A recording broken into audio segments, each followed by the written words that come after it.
Dear friends, कैसे हैं आप सब? उम्मीद करती हूँ कि आप लोग बहुत अच्छे होंगे। सबसे पहले मैं अपने हर बढ़ते हुए सब्सक्राइबर को थैंक्स कहती हूँ, जिनकी वजह से मुझे आगे बढ़ने का मोटिवेशन मिलता है। फ्रेंड्स, इससे पहले कि मैं अपने वीडियो को आगे बढ़ाऊँ, मैं 2 बातें कहना चाहती हूँ। पहली, भक्तगणों से, उन भक्तगणों से जो कोई भी नई पूजा-पाठ देखकर उसकी तरफ आकर्षित होते हैं और उसे करना चाहते हैं। तो फ्रेंड्स, बहुत अच्छी बात है कि आप कोई नई पूजा अगर आप उसके बारे में सुन रहे हैं, आपका मन होता है और आप उसे करना चाहते हैं। ये बात को बताता है कि आप कितने धार्मिक हैं। लेकिन फ्रेंड्स, सबसे पहले जो पूजा आपके यहाँ बरसों से चली आ रही है, उनको करना आपका पहला दायित्व है। सपोज़ कीजिए आपके यहाँ 5 पूजा की जाती है, उन 5 में से आप सिर्फ़ 2 पूजा करते हैं और 3 नहीं करते। और अब आप आकर्षित हो रहे हैं किसी ऐसी पूजा की तरफ जो आपके यहाँ नहीं होती है। तो मेरी राय ये है कि सबसे पहले आप उन 5 पूजाओं को कीजिए जो आपके यहाँ बरसों से चली आ रही हैं। उसके बाद आप अगर कोई नई पूजा करने की सोच रहे हैं और आपको लगता है कि आप उसका निर्वहन कर सकते हैं, तो फिर उस पूजा को कीजिए। दूसरी बात मैं करना चाहती हूँ घर के उन बड़ों से जो हर मामले में हस्तक्षेप करना अपना जन्म सिद्ध अधिकार समझते हैं, जो हर बात पर बोलते हैं, चाहे उन्हें बोलना हो या नहीं। देखिए, पहली बात तो ये है कि कोई पूजा-पाठ में टाँग अड़ाना सही माना नहीं जाता। तो अगर अगर कोई आपसे पूछ रहा है अगर कोई आपसे पूछ रहा है कि ये नई पूजा है और वो करना चाहते हैं, तो अगर संभव हो तो उसमें ज़्यादा ना-नुक्कर मत कीजिए, उन्हें वो पूजा कर लेने दीजिए, क्योंकि पूजा-पाठ से सिवाय फ़ायदे के कोई नुकसान नहीं होता। कभी भी तप व्यर्थ नहीं जाता। तो अगर आप उस चीज़ के लिए मान सकते हैं, वो चीज़ संभव है, तो उन्हें वो पूजा कर लेने दीजिए। अब फ्रेंड्स, मैं हर छठ की 6 कहानियाँ आपके सामने प्रस्तुत करूँगी और मैं इतनी सरल भाषा में आपको सुनाऊँगी कि आपको सुनते ही याद हो जाएगी और आप इसे और लोगों को भी सुना पाएँगे। पहली कथा। एक बार की बात है, सास-बहू थीं। वो बहुत गरीब थी और जो सास थी उसका जो बेटा था वो परदेश में नौकरी करने गया था, क्योंकि वो लोग बहुत गरीब थे। पैसा कमाने के उद्देश्य से वो परदेश में नौकरी करने गया था। तो क्या होता है कि हर छठ का दिन आता है और वो लोग दूध-दही बेचकर अपना गुज़ारा करती थीं। हर छठ का दिन आता है तो सास बहू से कहती है कि आज हर छठ का व्रत है, मेरे से चला नहीं जा रहा है। तू एक काम कर, ये दूध-दही गाँव वालों को बेच आ और उससे जो पैसा मिलेगा उससे पूजन सामग्री ले आना, तब हम लोग हर छठ की पूजा करेंगे। बहू कहती है कि माँ जी, आज तो हल की जोती हुई जगह को हम लोग ज़मीन से नहीं कचर सकते, तो फिर मैं कैसे दूध-दही बेचने घर से बाहर जाऊँ? वो कहती है, बेटी अगर तू नहीं जाएगी, तो फिर पैसे कैसे आएँगे? और पूजन सामग्री कैसे हम लोग खरीद के लाएँगे और पूजा कैसे कर पाएँगे? तू बचते-बचाते जाना, मेड़ पर पाँव रखना, नीचे पाँव मत रखना। तो उसी तरह से वो दूध-दही की घड़े अपने साथ लेकर दूध-दही बेचने के लिए चल पड़ी। वो मेड़ पर पाँव रखते हुए जा रही थी और इसी तरह मेड़ पर पाँव रखते-रखते वो गाँव में पहुँच गई। गाँव में दूध-दही बेचकर जब वो वापस आई, उसके पास पूजन सामग्री भी थी, तो लौटते समय वो रास्ता भूल गई और खेत वो डाँक नहीं सकती थी। बहुत ढूँढने पर भी जब उसे रास्ता नहीं मिला, तो कोई उपाय ना मिलने के कारण वो वहीं तालाब के किनारे बैठकर रोने लगी। वहाँ तालाब से एक बूढ़ी माँ प्रकट हुईं और उन्होंने उससे पूछा, बेटी तू क्यों रो रही है? उसने कहा कि मैं दूध दही बेचने के लिए आई थी, ताकि उसे बेचकर कुछ पैसे मिल जाएं, जिससे मैं हर छठ की पूजन सामग्री खरीद के उसकी पूजा कर सकूं। लेकिन अब मैं रास्ता भूल गई हूँ। हम लोग बहुत गरीब हैं, अगर मैं पूजन सामग्री घर लेकर नहीं जाऊंगी तो हर छठ की पूजा कैसे होगी? मुझे रास्ता बिल्कुल याद नहीं आ रहा। बूढ़ी माँ कहती है कि बेटी तू चिंता मत कर, तू थोड़ी देर के लिए अपनी आंखें बंद कर। वो अपनी आँखें बंद कर लेती है और तभी बूढ़ी माँ उसे खाली दूध-दही का जो घड़ा होता है वो पकड़ाती हैं और उसे कहती हैं कि बेटी, ये जो घड़े हैं इन्हें घर जाकर तू खोलना, और ये रहा रास्ता, वो रास्ता है, उसे रास्ता बताती हैं और उसके बाद वो अपने घर की तरफ चल पड़ती है। घर आकर वो अपनी सास को सारी बातें बताती हैं। वो लोग जब सास-बहू मिलकर उस घड़े को खोल के देखती हैं, उसका ढक्कन हटाकर देखती हैं, तो उसके अंदर हीरे जवाहरात और बहुत से रत्न होते हैं।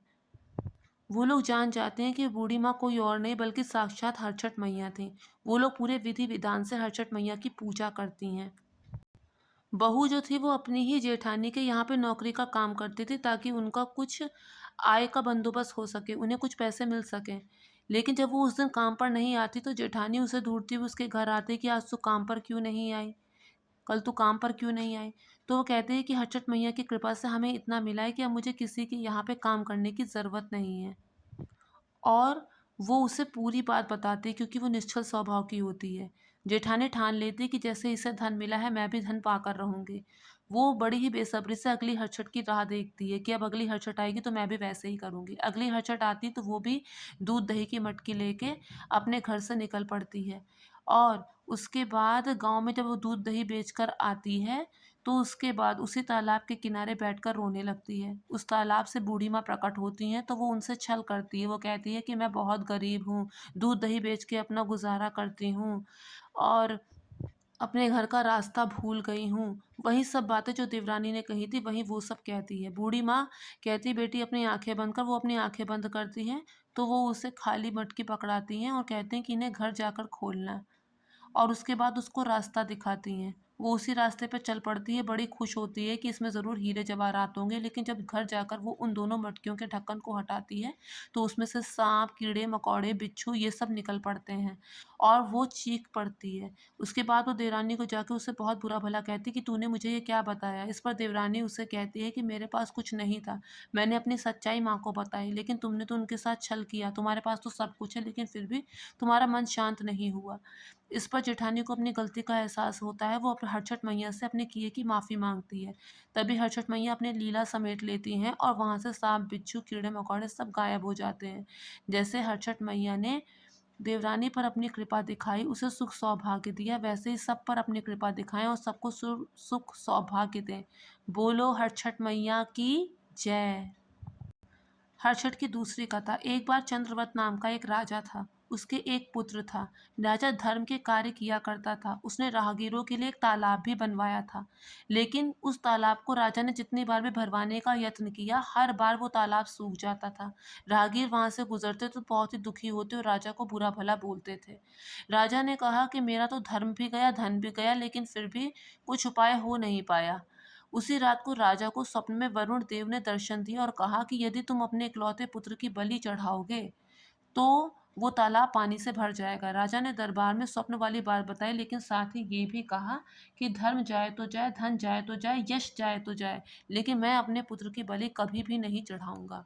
जब पुत्र को यह सब पता चला, तो उसने सोचा कि यदि मेरे बलि चढ़ जाने से प्रजा को सुख मिलता है, राजा का यश, पिता का यश बढ़ता है, तो मुझे कोई ऐतराज़ नहीं है। वो जाके तालाब के तलहटी में बैठ जाता है। जैसे ही राजकुमार जाके तालाब की तलहटी में बैठ जाता है, वो तालाब जल से भर जाता है। तालाब में कमल के पुष्प खिलने लगते हैं। तालाब में जल में रेंगने वाले रेंगने वाले जीव तैरने लगते हैं। तालाब तो भर जाता है, प्रजा सुखी हो जाती है, लेकिन राजा को अपने पुत्र के चले जाने का बहुत दुख होता है। वो सब राजपाट छोड़कर वन की तरफ को चला जाता है। वहाँ वन में उसे 5 स्त्रियाँ पूजा करती हुई दिखाई देती हैं। वो उन स्त्रियों से पूछता है कि तुम किसकी पूजा कर रही हो? वो कहती है कि हम हरछठ मैया की पूजा कर रहे हैं। ये पूजा संतान की दीर्घायु के लिए होती है। राजा को जैसे ही पता चलता है, वो वापस राजमहल लौट आता है और वो और उसकी पत्नी मिलकर हरछठ मैया की व्रत पूजा उपासना करते हैं, जिसके प्रभाव से राजकुमार तलहटी से निकलकर जीवित अपने पिता के पास वापस लौट आता है। सब लोग हरछठ मैया की महिमा को मानते हैं और सब लोग हरछठ मैया के व्रत को और पूजा को विधि विधान से करने लगते हैं। हरछठ मैया जैसे आपने राजा के पुत्र को जीवन दान दिया, वैसे ही सबके पुत्रों को जीवन दान देना, सबको सुखी और सुरक्षित रखना। बोलो हरछठ मैया की जय। तीसरी कथा। एक बार की बात है, एक नगर में दो सौतें रहती थीं। एक का नाम था रेवती, एक का नाम था मानवती। मानवती के दो पुत्र थे, लेकिन रेवती की कोई संतान नहीं थी, जिस वजह से सौतिया डाह के कारण वो उसके दोनों पुत्रों से ईर्ष्या करती थी। एक दिन उसने बदला लेने के लिए सारी हदों को पार कर दिया। उसने जाके अपनी सौत मानवती से कहा कि एक राहगीर आया था और उसने बताया कि तुम्हारे पिता का स्वास्थ्य बहुत खराब है, तुम फौरन वहां जाओ और अपने पिता को देख कर आओ। इस पर मानवती अपने दोनों पुत्रों को अपनी सौत को सौंप के चली जाती है। वहां जाकर उसे पता चलता है कि उसके पिता तो बिल्कुल सुरक्षित है, तो उसे किसी अनिष्ट की आशंका होती है और रह रहकर उसका ध्यान अपने दोनों पुत्रों की तरफ चलता जाता है। इधर रेवती ईर्ष्या के कारण उसके दोनों पुत्रों को मार के जंगल में फेंक आती है। इसके बाद मानवती जब अपने घर को चलने के लिए निकल रही होती है, तभी उसकी माँ कहती है कि बेटी, आज तो हरछठ की पूजा है, हरछठ का व्रत है, तुम ये व्रत करो, ये पूजा करो और ऐसा करने से सारे अनिष्ट टल जाएंगे। मानवती उस दिन रुक जाती है और हरछठ की पूजा करती है, व्रत करती है। इसके बाद वो अपने घर को आती है। जब वो पहुँचती है अपने गाँव, तो वो देखती है कि जंगल में उसके दोनों बालक खेल रहे हैं। वो पूछती है कि तुम दोनों यहाँ क्या कर रहे हो? उसने कहा कि आपके जाने के बाद विमाता ने हमें मारकर यहाँ जंगल में फेंक दिया था, लेकिन एक देवी माँ ने हमें जीवन दान दिया है। मानवती अपने दोनों पुत्रों को लेकर नगर में पहुंचती है, और जब नगर में सब लोगों को पता चलता है किस तरह हर्षट मैया ने मानवती के दोनों पुत्रों को जीवन दान दिया है, तो वो भी हर्षट मैया की महिमा को मानकर हर्षट का व्रत करते हैं, हर्षट मैया का व्रत करते हैं, पूजा करते हैं। हर्षट मैया, जैसे आपने मानवती के दोनों पुत्रों को जीवन दान दिया, उन्हें सुरक्षा दी, वैसे ही सबके पुत्रों को जीवन दान देना, सुरक्षा प्रदान करना। बोलो हर्षट मैया की जय। हर्षद की चौथी कथा। एक बार देवरानी और जेठानी होती है। जेठानी जो होती है वो बहुत ही दुष्ट और क्रोधी स्वभाव की होती है, लेकिन देवरानी बहुत ही सरल स्वभाव की और निश्चल दयालु होती है। एक बार उनका हर्षद का व्रत होता है। रात में वो दोनों अपने लिए खीर बनाती हैं और ठंडा करने के लिए आंगन में रख देती हैं। तभी दो कुत्ते आते हैं, एक कुत्ता देवरानी की खीर खाने लगता है और एक कुत्ता जेठानी की। देवरानी जब उस कुत्ते को खीर खाते हुए देखती है, तो उस खीर को जूठन जानकर वो बाकी खीर भी उसी कुत्ते के लिए छोड़ देती है कि वो खा लेगा। उसे लगता है कि पता नहीं वो कब से भूखा होगा। लेकिन जब जेठानी ये देखती है तो गुस्से से आग बबूला हो जाती है कि उसका हर्षद का व्रत है और एक कुत्ता उसके हिस्से की खीर खा रहा है। वो उस कुत्ते को दरवाजे में बंद करती है और उसके बाद उसे डंडों से बहुत बुरी तरह मारती है। वो उसे इतना मारती है कि उसकी कमर टूट जाती है। किसी तरह वो वहां से जान बचाकर निकल जाता है। दोनों कुत्ते जब एक दूसरे से मिलते हैं बाहर, तो अपनी आपबीती एक दूसरे को बताते हैं। तो पहला कुत्ता जिसने देवरानी की खीर खाई थी वो कहता है कि मैंने जिसकी खीर खाई थी वो बड़ी ही दयालु थी, उसने अपने हिस्से की खीर भी मुझे दे दी। मेरा तो मन करता है कि मैं अगला जन्म लेकर उसका पुत्र बनकर पैदा हूँ और उसकी खूब दिन रात सेवा करूँ। इधर तो जेठानी ने जिस कुत्ते को मारा था वो कहता है कि लेकिन मैंने जिसकी खीर खाई थी वो बहुत ही क्रोधी थी, और उसने मुझे इतना मारा कि मेरी कमर ही तोड़ डाली। उसने मुझे इतना दुख पहुंचाया है, उसने मुझे इतना कष्ट पहुंचाया है कि मेरी इच्छा होती है कि मैं उसका पुत्र लेकर उससे बदला लूं। जो चोट उसने मेरे शरीर को दी है वो चोट उसके मन को लगाऊं। ऐसा कहकर वो कुत्ता थोड़ी देर बाद मर जाता है। वो कुत्ता फिर जेठानी के घर में जन्म लेता है। जेठानी बहुत खुश होती है कि उसके यहाँ पुत्र हुआ है। लेकिन जब हटछट का दिन आता है तो वो पुत्र मर जाता है। वो बहुत दुखी होती है, विलाप करती है, खूब रोती है, लेकिन फिर इसे विधि मानती है। इसके बाद उसके दोबारा फिर से पुत्र होता है और हटछट के दिन आते ही उसकी फिर से मृत्यु हो जाती है। इसी तरह करते करते उसके 6 पित्र होते हैं और 6 के 6 हटछट वाले दिन मर जाते हैं। वो सोचते हैं कि इसमें ज़रूर कोई बात है, ज़रूर उससे कोई गलती हुई है। उसी रात सपने में उसे वो कुत्ता दिखाई देता है जिसको उसने मारा था। वो कुत्ता उससे कहता है कि मैं ही वो हूँ जो हर बार तुम्हारी कोख से जन्म ले रहा हूँ और तुम्हें दुख दे के जा रहा हूँ। वो उससे क्षमा मांगती है और उससे कहती है कि इसका उपाय मुझे बताओ, मैं कैसे प्रायश्चित कर सकती हूँ। वो कहता है कि अगर तुम हर छठ का व्रत करोगी, विधि विधान से पूजा करोगी, हल की जोती हुई भूमि को उस दिन नहीं कचरोगी, बहुरी आदि माता को चढ़ाओगी, पलाश के पत्तों में तिन्नी के चावल और दही को रखोगी, इस तरह से तुम अगर पूजा व्रत आदि करोगी, तो हर्षद मैया तुम पर बहुत प्रसन्न होंगी और तुम्हारा प्रायश्चित हो जाएगा। वो वैसा ही करती हैं और हर्षद मैया उसे माफ़ कर देती हैं। इसके बाद उसके एक पुत्र होता है और फिर भी वो इस व्रत को करती रहती है। फिर उसे दूसरा पुत्र होता है। ऐसे करते करते उसे 6 पुत्र पैदा होते हैं। हर्षद मैया ने जैसे उसे पुत्र पुत्र प्रदान किए, वैसे ही सबको पुत्र प्रदान करें, सबको दीर्घायु बनाए। बोलो हर्षद मैया की जय। एक बार की बात है, एक बनिया होता है। उसके एक एक करके 6 पुत्र पैदा होते हैं, लेकिन वो 6 के 6 कुछ दिनों बाद ही मर जाते हैं। इस पर वो बहुत दुखी होता है। वो अपनी पत्नी से कहता है कि हमने तो हमेशा धर्म के काम ही किए हैं, कभी किसी का बुरा नहीं चाहा, फिर हमारे साथ ऐसा क्यों हो रहा है। ऐसा कहते हुए वो लोग दुखी होकर वन की तरफ चले जाते हैं कि अब हम लोग किसके सहारे जिए। वन में उन्हें एक साधु महात्मा मिलते हैं और उनसे पूछते हैं कि आप लोग गृहस्थ लग रहे हैं, आप यहाँ वन में क्या कर रहे हैं। वो उसे साधु महात्मा को पूरी बात बताते हैं। साधु महात्मा ये सुनकर ध्यान में लीन हो जाते हैं और अपने दिव्य शक्ति से उसके बच्चों को ढूंढने का प्रयास करते हैं। यमलोक, कुबेर लोक, हर जगह, हर लोक में वो उसके बच्चों को तलाशते हैं, तब जाके वो बच्चे उन्हें ब्रह्मलोक में दिखाई देते हैं। वो उन बच्चों की आत्माओं से कहते हैं कि तुम लोग वापस चलो, तुम्हारे माता-पिता तुम्हारे वियोग में दुखी और व्याकुल हैं। वो कहते हैं कि हम लोग अभी तक न जाने कितने ही जन्म ले चुके हैं और कितनी ही बार मृत्यु को प्राप्त हुए हैं। हम वापस नहीं जाना चाहते। हम इस जीवन-मरण के कष्ट से नहीं गुज़रना चाहते। इस पर वो उनसे उपाय पूछते हैं कि किस तरह तुम्हारे माता-पिता का दुःख दूर किया जाए, उन्हें दीर्घायु वाली संतान प्राप्त हो सके। वो बताते हैं कि अगर वो हर छठ मैया का व्रत करेंगे, विधि-विधान से पूजा करेंगे, तो उन्हें दीर्घायु वाले पुत्र अवश्य प्राप्त होंगे। इसके बाद वो लोग विधि-विधान से, जब साधु महात्मा अपनी ये सारी बातें उस बनिया को बताते हैं और उसकी पत्नी को बताते हैं, तो वो लोग वापस अपने नगर लौट आते हैं और विधि विधान से हर छठ मैया का व्रत और पूजा करते हैं, जिससे उन्हें पहला पुत्र होता है। उसके बाद वो फिर से इस व्रत को जारी रखते हैं और हर साल हर छठ मैया का व्रत और पूजा करते हैं। धीरे धीरे उन्हें 6 पुत्र पैदा होते हैं और वो लोग पहले की भांति सुखपूर्वक रहने लगते हैं।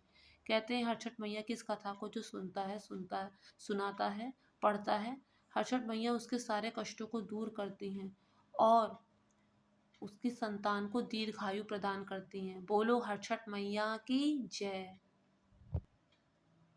हर्षद माता की छठी कथा। एक बार की बात है, एक ग्वालिन होती है। उसके एक छोटा सा पुत्र होता है। वो दूध दही बेचने का काम करती है। वो क्या करती है, अपने नन्हे से बच्चे को अपने पति की निगरानी में खेतों पे लिटा के चली जाती है कि मैं दूध दही बेचने जा रही हूँ, तब तक इसका ध्यान रखना। वो अपनी बिक्री को बढ़ाने के लिए लालचवश सीधे साधे गांव वालों को भैंस का दूध और गाय का दूध दोनों मिलाकर, भैंस का दही और गाय का दही दोनों मिलाकर बेच देती है। और उस दिन हरछठ का व्रत होता है, हरछठ की पूजा होती है। ऐसा करने के बाद हरछठ मैया रुष्ट हो जाती हैं। उसका बेटा जो खेतों में लेटा हुआ होता है, अचानक से उसके पति का अपने हाथों से नियंत्रण चला जाता है और वो तेजी से हल जोतना शुरू कर देता है। और जोतते जोतते वो उस जगह तक पहुंच जाता है जहां पर उसका बेटा लेटा हुआ था, और हल का फाल उसके बेटे के आर पार हो जाता है। वो वहीं पर सर पकड़ पकड़ के जमीन पे गिर पड़ता है कि अब मैं कैसे, मतलब अपने बच्चे को बचाऊं। ग्वालिन तब तक वापस लौट कर आती है और जब वो ऐसे देखती है, तो उसे थोड़ी ही देर बाद ये ज्ञान हो जाता है कि उसने जो अनिष्ट किया है, हरछठ वाले दिन गाय का दूध भी भैंस के दूध दही के साथ मिलाकर बेचा है, इस वजह से ऐसा हुआ है। वो भागी भागी गांव में वापस जाती है और लोगों को बताती है कि कोई अभी पूजा मत करना, उसमें गाय का दूध और दही भी मिला हुआ है। वो अपने किए की सबसे माफ़ी भी मांगती है, तो जितनी व्रती स्त्रियां होती हैं उसे माफ़ कर देती हैं और उसे आशीर्वाद देती हैं, उसके पुत्र को। वापस जब वो लौट कर आती है, तो देखती है कि उसका पुत्र बिल्कुल सकुशल है, सुरक्षित है। उसके बाद वो भी हरछठ मैया की पूजा पूरे विधि विधान से करती है। जैसे हरछठ मैया ने उसके पुत्र को जीवन दान दिया, उसे सुरक्षित रखा, वैसे हरछठ मैया सबके पुत्रों को जीवन दान दे और सुरक्षा प्रदान करें। बोलो हरछठ मैया की जय।